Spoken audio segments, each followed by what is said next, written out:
Jadi orang-orang yang membangun rumah tangganya, ya, kehidupan dalam langkah pernikahannya sampai dia berjalan dalam ketakwaan kepada Allah, sebetulnya nggak sulit tentang dunia. Gitu. Jadi mohon maaf nih kalau dengan kalimat ini barangkali kurang menyenangkan, gitu kan? Kalau ada persoalan yang tidak pernah tuntas, padahal mungkin secara materi tercukupi, gitu kan?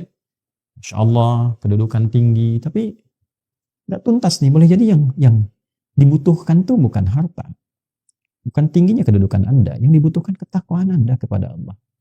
Itu saja. Ya, menyadari bahwa pernikahan ini adalah bagian dari amanat Allah Subhanahu wa taala. Rumah tangga ini amanah, setiap amanat dipertanggungjawabkan di hadapan Allah Subhanahu wa taala. Dan kalau mengerti berumah tangga itu adalah ibadah, maka kita akan jaga cara kita beribadah kepada Allah. Anda kan kalau sholat Anda jaga rukun dan syaratnya kan. Nah, rumah tangga itu ada rukun dan syaratnya. Kan waktu mau nikah kan ada rukunnya, ada akad itu kan, syaratnya juga ada kan. Hah? Bukan cuma mahar kan, ada 2 saksi itu kan.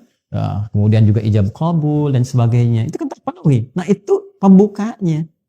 Ya kan? Dalam perjalanannya pun itu harus dijaga. Karena kalau memahami pernikahan itu sebagai ibadah kepada Allah, maka dijaga cara kita ibadah. Jaga, jangan sampai ya terkena sesuatu yang kotor atau melanggar ketentuan ibadah. Nah, ini kalau dipertahankan, maka apa yang terjadi? Allah anugerahkan segala kemuliaan untuk mengabadikan kehidupan keluarga ini sampai dengan kehidupan di akhirat. Ya. Kalau kita baca Quran surah ke-52 misalnya At-Tur ayat 21. Allah tegaskan di situ, walladzina amanu wattaba'athum dzurriyyatuhum biimanin alhaqna bihim dzurriyyatahum wama alatnahum min 'amalihim min syai' kullu imrin bima kasaba rahin. Dan para orang tua yang beriman itu menjaga iman. Jadi berkeluarga itu dengan imannya. Ya bukan cuma dengan hartanya. Kalau dengan harta ya banyak yang bisa begitu. Dengan berkeluarga itu dengan imannya.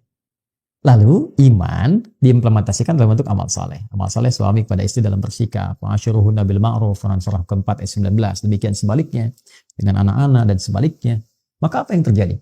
Kalau orang tua mampu begitu, diwarisi oleh anak demikian, diniatkan karena imannya, maka mereka akan dipertemukan kembali di satu tempat di surga. Alhaqna bihim dzurriyyatahum, satu keluarga besar. Wa ma alatnahum min 'amalihim min syai', dan semua kegiatan berkeluarga itu dinilai langsung oleh Allah untuk mewujudkan pertemuan itu. Karena dilakukan dengan iman, maka jadi ibadah. Kullu imri'in bima kasaba rahin, tapi itu pilihan. Kalau Anda merasa itu hanya untuk melakukan kegiatan duniawi saja, hubungan seksual saja, ya mencari materi saja, itu pilihan Anda. Silahkan saja, itu pilihan Anda. Tapi pada saatnya, sadari kata Allah, Anda akan pulang. Anda akan meninggal. Makanya patut bertanya, setelah meninggalkan dunia ini, ketemu lagi nggak? Ya kan? Satu masuk ke alam kubur, ya, itu saja kan sudah nggak ada aksesnya. Ya kan? Untuk bertemu kembali. Paling dizarahi, balik lagi, dan sebagainya. Nanti di akhirat ketemu lagi nggak? Itu poinnya.